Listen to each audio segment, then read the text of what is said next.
You know you're in trouble when an E39 is bailing you out of a problem. Yeah, and, exactly.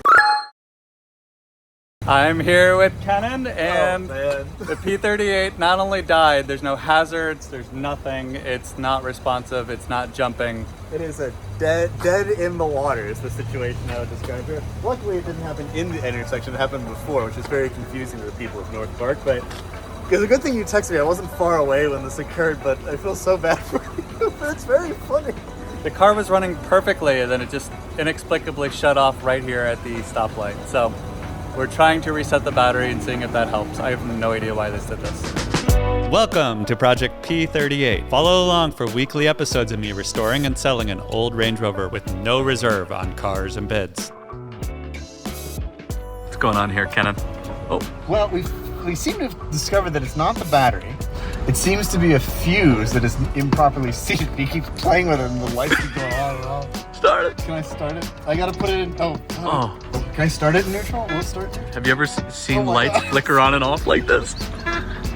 This is the most English thing I've ever experienced in my life. We have an E39 M5 here, blocking that side, and a Boxster Spider blocking this side, and we got Kenan at the helm. Kenan in linen attempting this. This is a very Range Rover thing. Yeah, it actually is. You're on the Cape, your fuse box goes. A lot of cursing and... Oh! He's running. She's gonna die really quick. Why don't you move your E39 so I just want to get this out of the street. Get by with a little help from your friends. It is running. Somehow. So the issue was, it's one of the terminals, not on the battery, but on the fuse box, is loose and heavily corroded. And it just keeps coming off and just keeps setting off the electrical system. And so we've tightened it as much as we feel we can. I was basically holding it down with my thumb to get the car started, which sounds really safe. But I'm alive, so is the car. And the best part is we just left dinner and Kenan goes, Nick, good luck getting home. Yeah, as always, good luck getting home. Yeah. 10 minutes later, I'm stuck in the middle of a park. Oh my God. Thankfully, just a short 30-mile drive home, so should be fine, right? Positive you don't want me to follow you home just in case? No, it's so far part of the adventure. I've got a wrench to tighten it if it gets loose again. I can't believe you don't have tools in this. I got so cocky. I had my jump pack, all of that in the car. I took it out for the pictures with Frank, and I thought, I don't need it anymore. The car's fixed. Oh my God. Yeah, it's perfect. Well, Nick, for the second time this evening, good luck getting home. Thank you. And I apologize to the citizens of North Park for blocking an intersection for half an hour. All right, to give a better understanding to why the car broke down in the middle of the street last night, the fuse box itself, I was pressing down on it, but basically this guy right here was loose, and it looks like there's a little corrosion, so that was the problem. I'm gonna hit it with electrical cleaner, some steel wool, then ratchet it down better, and this now explains why the first weekend I got it, it died. I made a joke that it took Sunday off. It apparently was this, probably got jostled loose from the shipping, and somehow it fixed itself when I took the battery out. Maybe I jostled it back into place, but it had always been a little tenuous, a little loose. So I think maybe after 1,000+ miles of driving this, I've shaked out all the issues, but we will just keep playing whack-a-mole as they pop up. One more fix here, but put this in the low pressure thing. Sure enough, we do have low pressure. So the instructions here say if it's on low, remove the plastic spacer and charge the system well. We are pretty filled up. Let's see if that helps. P1412 and P1415 persist. That means it's a problem with the secondary air intake, or SAI system. A lot of people say they replace the solenoid when it's on both sides, which is the 12 and the 15. But many people said they did that, it didn't fix it, and instead it's usually a vacuum leak somewhere. So I've checked all the lines everywhere, tightened everything down, it keeps coming back. So then someone said, just remove the reservoir here. So I got some extra hard emission tubing, and this normally plugged into that side, this plugged into that side. I'm disconnecting them with the tube. I drove home from the auto parts store and no check engine light came back, but I really need to put about 100 miles on it. That is the last remaining issue. So if this works, we will get rid of check engine lights and pass smog. Getting rusty bolts out is really fun. You just drill them until your back hurts and you have to lie on the ground, and eventually maybe you'll make progress. So back to it. Step 1, use the drill bit. Step 2, use the bolt extractor bit. Finally some success here. I got the front bumper off. So you can see, it had to get fairly destroyed thanks to my friend Sawzall and Drill Bit. We are gonna be able to put the new front bumper on, which is awesome. That one was totally busted and I have the front brush guard on it. Also, the fan's not running, the headlights aren't on. It's been about 2 days of that, so I might have either fixed it or permanently broken it, but either way, success.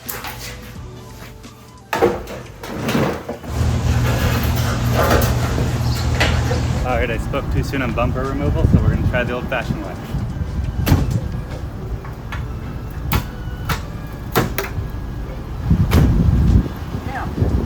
Do I got it?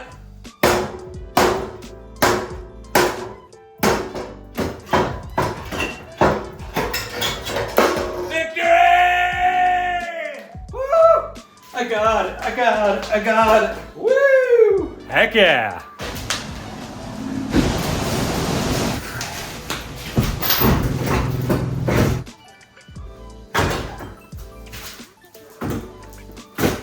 Well, it was so much easier going in than coming out. Look at that! We are official! Ah! And I am exhausted. Holy shnikes. Oh boy. There we have it.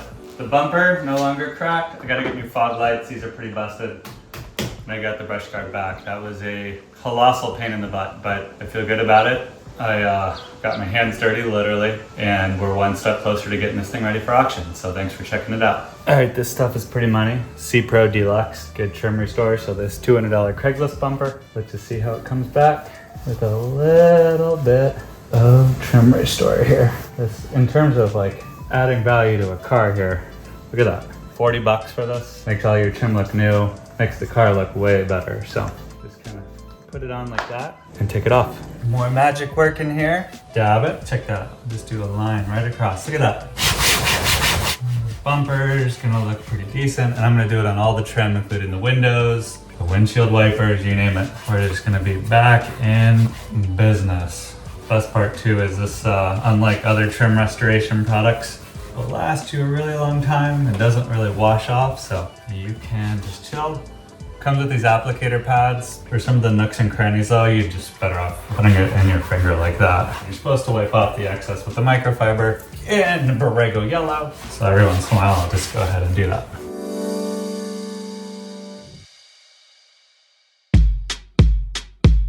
All right, we're here at Elite Finish with friend of the channel, Kevin. Hey, how's it going? It's time to figure out what can be done with the exterior. As you've seen, there's a lot of problems with the paint.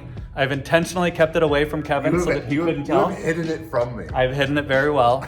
It looked great from 15 foot. We went to a dinner and Nick parked like down the street and then he left earlier than all of us did. So I didn't even get to see the car when he like went to dinner together. It's very hard to hide a yellow Range Rover from someone that you know well. I'm excited for you to see it. What I want to get your opinion on is like the 80-20 rule here. We're not going for perfect, but we want it to look a lot better. All Range Rovers of this era have paint and clear coat failure. I've yet to see one, especially P38 that doesn't have this. So we're not respraying it. That doesn't make sense. No. But I want to make this a nice looking driver for whoever owns it next. Let's see what we can do. Cool. Everyone says like from 10 feet, which I'm 10 feet away. Need some love. That's for sure. The new bull bar looks nice. The bull bar looks nice. Bumper, what a nightmare that was for you. The bumper was a disaster, but I used the C Pro Deluxe on the trim, and the trim actually all looks pretty solid. Yeah, this is no good.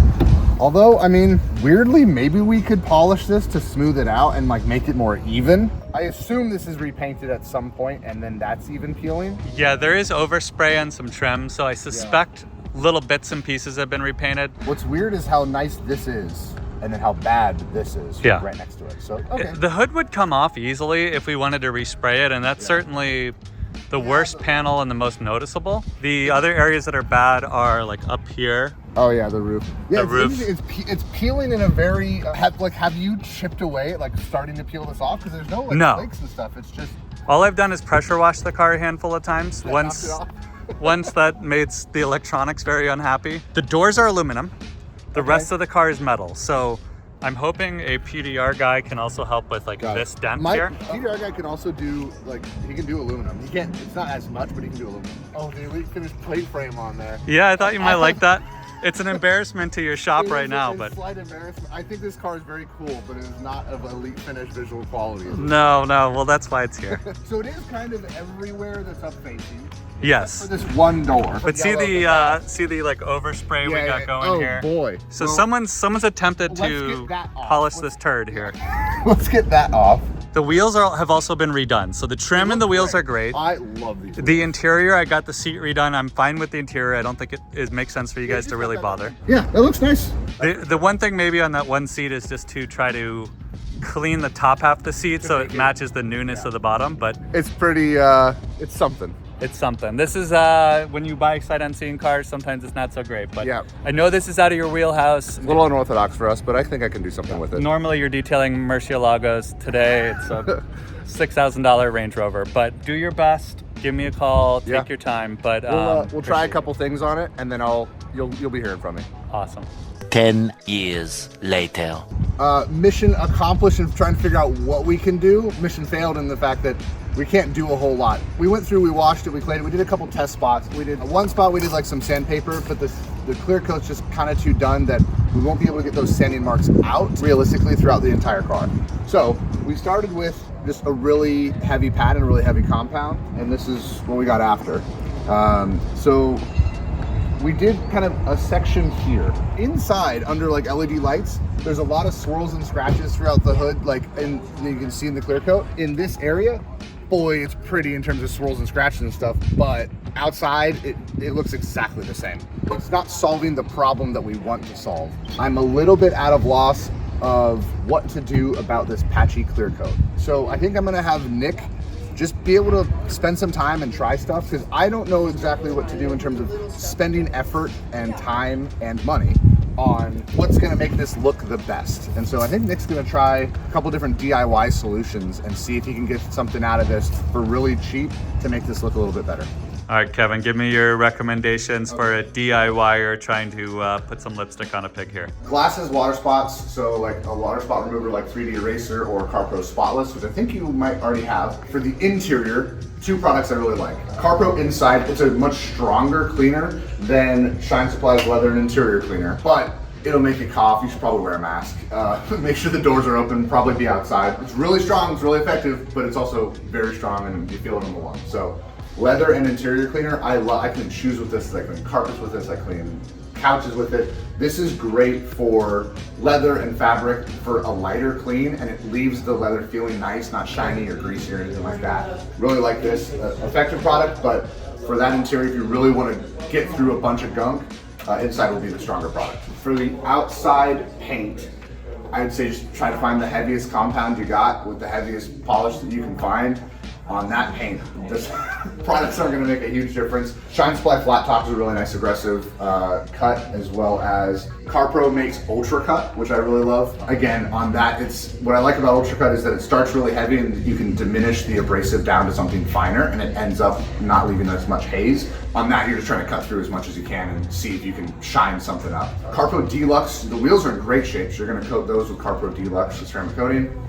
Deluxe Pearl for the rubber trim and like the gaskets and stuff around the windows and the plastic trim, or doing CarPro Deluxe and like the ceramic coating to get those darker and protected so they don't fade in the sun. You got a new bumper too, so that'll look nice. But yeah, really, this is gonna be Nick's figure out what's worth working on and what's not, and cut your losses and see what you can win.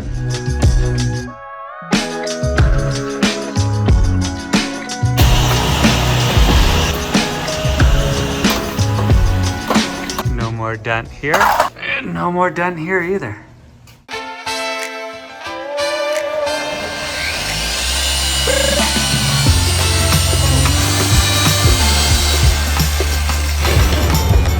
Nah. All right, spent 2-3 hours detailing this with the compounds that Kevin gave me. We got 1, 2, 3, 4th pad somewhere that are ruined, but It turned out pretty good. The clear coat failure still failed. There's only so much you can do there, but the side of the vehicle, like the scuffs lower, are gone. So it definitely cleaned up some dead skin and made it look 50% better, let's say. So I may try wet sanding the hood, but I think the hood, the roof are the two worst spots. Many of the other areas cleaned up pretty nicely or like faded really good. So it's progress. We'll take it in on Monday for photographs and Friday for the O2 sensors. My DIY install failed and I burnt myself pretty good. It's time for the professionals. I may have stripped them, so they're gonna hate me and that's gonna be money well spent to let someone else deal with it. Progress, we're getting one step closer. I'd say it's about 85% done with the restoration. Famous last words. All right, so yesterday we did a full polish of this bad boy. It still has the clear coat failure you can see there, but I'm gonna try wet sanding now, see if that can help with some of the worst spots. If not, I'm gonna switch to a fine cut or a fine polishing compound and just call it good enough, but it definitely looks better. It's definitely a lot of work, but I think we're moving in the right direction. Photos on Monday. Flip-flops for all the haters. OSHA's approved sandals for working on a P38. I don't really notice any difference here, so that's probably not worth bothering. Alright, you can kind of see here, it doesn't really matter because the paint's just not going to look the same. Not really helpful. I'm going to finish this out and then I'm just going to do another round on the entire car to get it shiny, but know that I can't really do a whole lot with what we're working on. Alright, we got our flat top. I'm using this pad mostly because I chewed through on my other microfiber pads.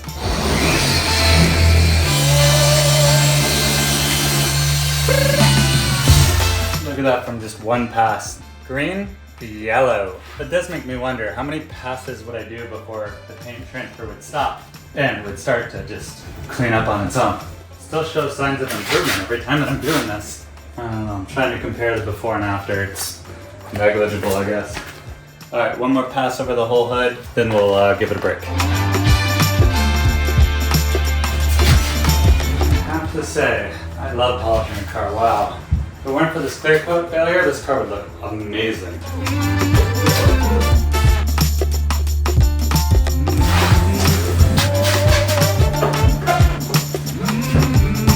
Alright, next up I'm polishing all the glass, same compound, softer pad. This got a lot of water spots that have been stubborn and the spotless Car Pro didn't get it out, so polisher should do the trick. The windshield definitely has the worst water spots. I'm letting it soak in Car Pro Spotless. Just let the chemicals agitate, then I'm gonna hit it with my buffer. Look at how dirty that pad is. That's just from the windows. And I pressure washed this car probably 6 times. I mean, it's no dirt on the car, but holy crap, so much embedded deep down into the pores that you really gotta polish the crap out of something. So I'll also just sort of show you, I mean, it's got great shine and depth. It's a shame that the clear coat failure is there. And for anyone buying, you can kind of get a sense where this is the worst it'll probably look. But if you zoom out just even a little bit, it's starting to look nice. All right, another 2 hours of detailing this morning, and I'm not seeing any improvement at this point. I'm just doing passes and turning pads yellow, but the paint looks the same. So I think that's a wrap. My next stop is to do a ceramic coating because I think that should make some improvement, but otherwise she's ready for Frank to take pictures on Monday, which I'm pumped for. Then the listing is almost there. Also, had a date night last night. We took the car. Wifey didn't complain. It has heated seats, so she appreciated that. And check engine light has stayed off, so we're at 40 miles. We should be close enough to get it smogged again soon. All good news for yellow P38. All right, so the car is literally spotless. I used the eraser to get rid of all the oils, so it's ready for a coating. I'm gonna use this C-Quartz UK 3.0. It's supposed to be DIY friendly, and I think it's a step above some of the other cheaper options here. Everything Car Pro does is amazing, so we'll see if it helps. This is by far the worst panel, is the hood. So I'm hoping that the ceramic coating really brings out the rest of it and that we are dealing with something that looks pretty decent. And if you've never done a ceramic coating before, it's pretty easy. You just put it on the applicator, do a small section at a time. Really the big thing here is preparation. So that's why these cost so much from a detailer, it isn't the application of this. This is super easy. It's getting the paint ready so that you're locking in a swirl-free and shiny finish underneath. So if you're able to detail your own car, this is like wax on, wax off. Very easy. I would just suggest taking your time, doing a little bit at a time, wiping it off and making sure you don't leave any high spots or residue, but it's pretty simple. So I'm gonna spend the next hour or so putting this on and seeing what happens. You can see here how it kind of rainbows out. Very hard to capture on camera, that's when you wipe. All right, well, the car is ceramic coating. It took me a full hour and about half the bottle, but it is all done. So now it's just not to get it wet for 24 hours. And the instructions say to hit it with reload. I think that's just so you don't miss any spots and it levels it out. So go ahead and do that, but that's just a quick wipe down, maybe another 15 minutes. And then she is ready for Frank, the photographer's garage, to give me some glamour shots. And if you aren't familiar with Frank, he did, let's see, this one, my XP8, and he absolutely crushed it. And for any car guys that don't have pictures of their cars in the garage, it's a cool thing to do.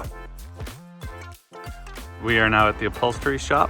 They are gonna take care of this bad guy right here. So it should be about 300 bucks to get the whole bottom recovered.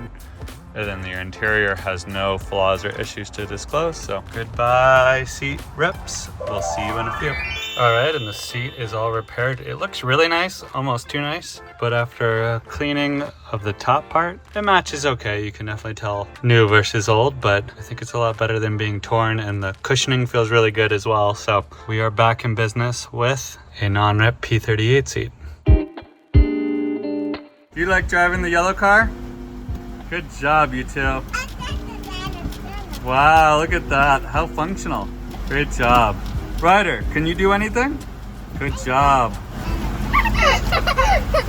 Okay, a little off-camera work here. We got the harness undone for this. I sprayed both ends with electrical cleaner. We're gonna plug it in and see if we have any luck. So after numerous forums, I was told use this. I took apart the entire front end and have removed every plug and connector and busted every knuckle and sprayed it with this. The fuse is in and it is silent. So it's done this to me a few times where it'll be quiet for a minute and then it'll come back on. But I think I might have gotten this. Now I have to put everything back together, which should be fun. Wish me luck, but I think I may have finally fixed the fan issue. A few minutes later. I hate this car so much. This is about the 4th time I've declared victory, then it turns back on. Now it's at a low speed. Is that improvement? I don't know. And the headlight's back on. So electrical cleaning, headlight bulbs, none of these seem to be the fix. I've declared victory so many times even I don't believe it, but right now, no headlights, no fan noise. I left it unplugged overnight with the electrical cleaner, so maybe something worked, or maybe I'm just being lucky again. We will see.